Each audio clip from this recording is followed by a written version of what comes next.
Good afternoon, my name is Joshua Van Slegman and this is your main newscast. Let's get to the news in details. ExxonMobil Guyana has announced that its local content spending has now moved to $19 billion for the first half of 2021, but has yet again failed to provide a transparent and detailed breakdown of how the money it claims was spent. The company in a statement yesterday noted vaguely that the hefty $19 billion was spent on more than 750 Guyanese vendors of goods and services ranging from foodstuff to engineering, and that has generated either directly or indirectly an economic impact of $23.1 billion.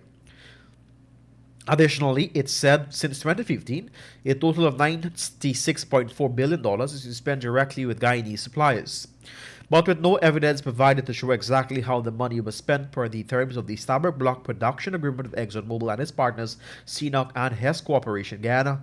Guyana would have no choice but to pay the sum. And even as the subsidiary gears to hand this bill to Guyana, the government is yet to audit the company's local content bills for 2020 and 2019, which amount to $31.9 billion and $24.3 billion respectively. As per the PSA, the state has a 2-year deadline within which to audit these costs, and if these time elapses, the costs have to be accepted as correct. It therefore means that Guyana has up to the end of 2021 to audit the local content bills for 2019 and up to 2022 to complete the audit of expenditure which the company claims was made in 2020. But Guyana failed to audit in a timely manner the costs the company incurred for 2015 to 2018, said to be $20 billion, and hence those have to be considered as correct. The stranded asset is one of the plagues many countries across the globe. It occurs when assets have suffered the unanticipated or premature write-downs, devaluations, or conversions to liabilities. With the global energy transition intensifying since the COVID-19 pandemic, there have been calls by some of Guyana to rush its oil production, while there is still a demand or make for more. Otherwise, its oil asset could become stranded. Upon noting these comments, an international analyst has offered his perspective on the matter, stating that there is no need for Guyana to rush oil production in the Stabroek Block since it has light sweet crude, low production costs, and high turnover for steam. Making this position known was co-director of the energy practice and regional consultancy firm America's Market Intelligence, Arthur Deakin. Guyana may very well be experiencing the dreaded Delta wave of the COVID-19 pandemic. And according to emergency medicine specialist Dr. Zulfikar Box, both the unvaccinated and vaccinated must take necessary actions to safeguard themselves. Dr. Box, who had a crucial hand in treating COVID-19 patients, addressed this state of affairs in his most recent column in this newspaper. In highlighting that there has been an upward trend in COVID-19 cases, he noted that on August 7, 2021, our 7-day average case numbers were steadily at 58 cases daily. As of Saturday 28, August 2021, the 7-day average had jumped to 131 cases. During the same period outlined, Dr. Box noted that there was a 24% increase in those hospitalized.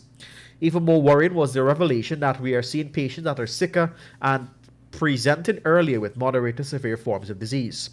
While Guyana does not have the capacity to test for the Delta variant or any variant for that matter, Dr. Box is convinced that the alarm bells are ringing and that a new variant is responsible for this new trend. A decision to take a late afternoon stroll on Saturday turned out to be deadly for 27-year-old Alwyn Eastman after he was stabbed to death reportedly over an old grievance by a man who eyewitness described as his enemy. Eastman, a resident of 65 Commoner Road, Bedford Walkton, East Coast, Demerara, was stabbed around 18 hours 30 along the BV Access Road. And investigators believe that the enemy who killed Eastman might be Lambert Oren Beverly, 29, of Sideline Dam, BV, and are hunting for him. This is your main newscast on Kaieteur Radio. More news after the break. Stay with us. I'm in a rush. Digicel got me in a rush. Driving style for the summer. Digicel Summer Rush. Nobody's doing it big like Digicel this summer. Top up with $1,000 or more and collect the letters to spell the word RUSH for a chance to win one of 3 brand new Toyota Rush SUVs. Yes, you heard it right. 3 brand new Toyota Rush SUVs. Driving style for the summer. Hey, Digicel Summer Rush. Start topping up now. Weak systems of governance and the absence of the rule of law both combine to form the perfect stage for corruption to flourish. As part of our anti-corruption fight at Kaieteur Radio, we invite you to join us every Tuesday evening from 7:30 p.m. as we embark on a most needed quest to remove the tentacles of corruption from our systems. See you then for our latest program called Governance, Corruption and Justice.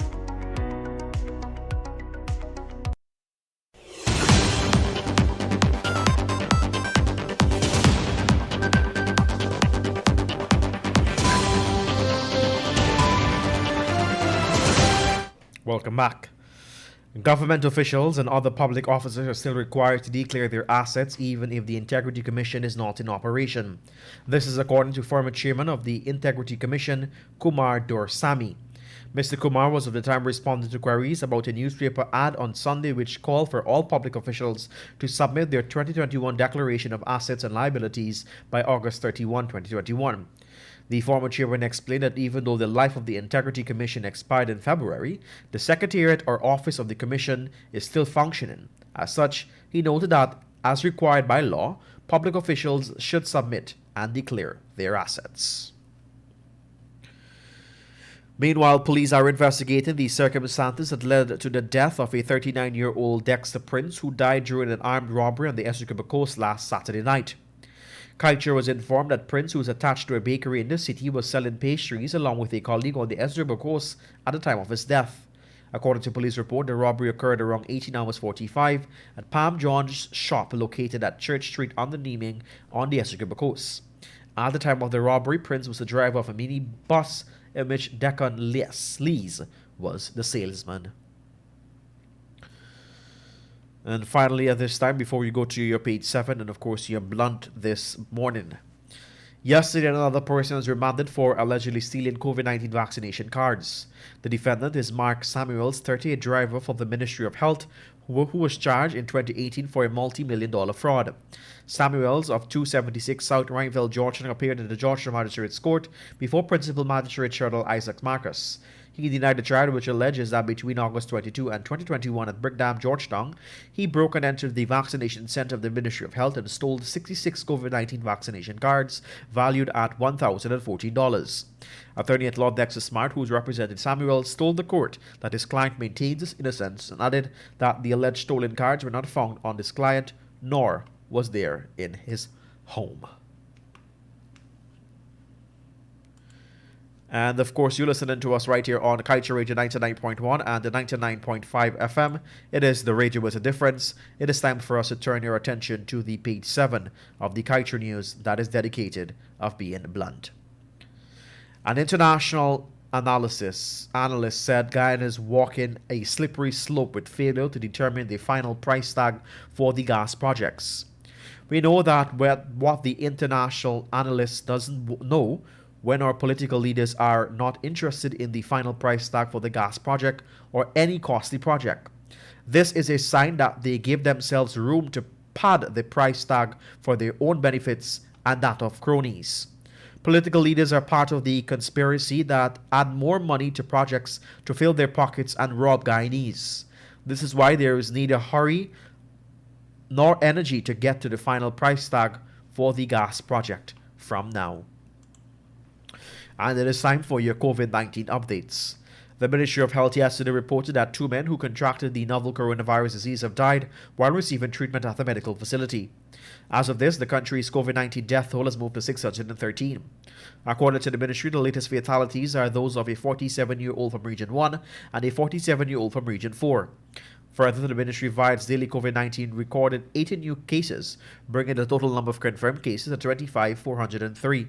Presently, there are 31 patients who are admitted into the COVID-19 intensive care unit, 106 persons are in institutional isolation, 1,740 in home isolation, and 9 in institutional isolation. To date, a total of 22,913 persons who tested positive for the virus have recovered.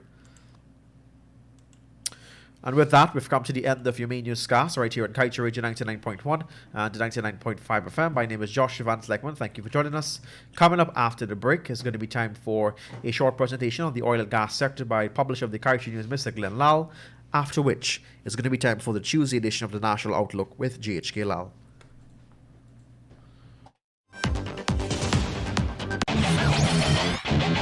Want value for your advertising dollar? Then place your ads on Kaieteur Radio's newscasts. Streamed live on 6 different mediums, reaching hundreds of thousands. Advertise today and watch your dollar grow. Call us on 225-8465 or 226-8210.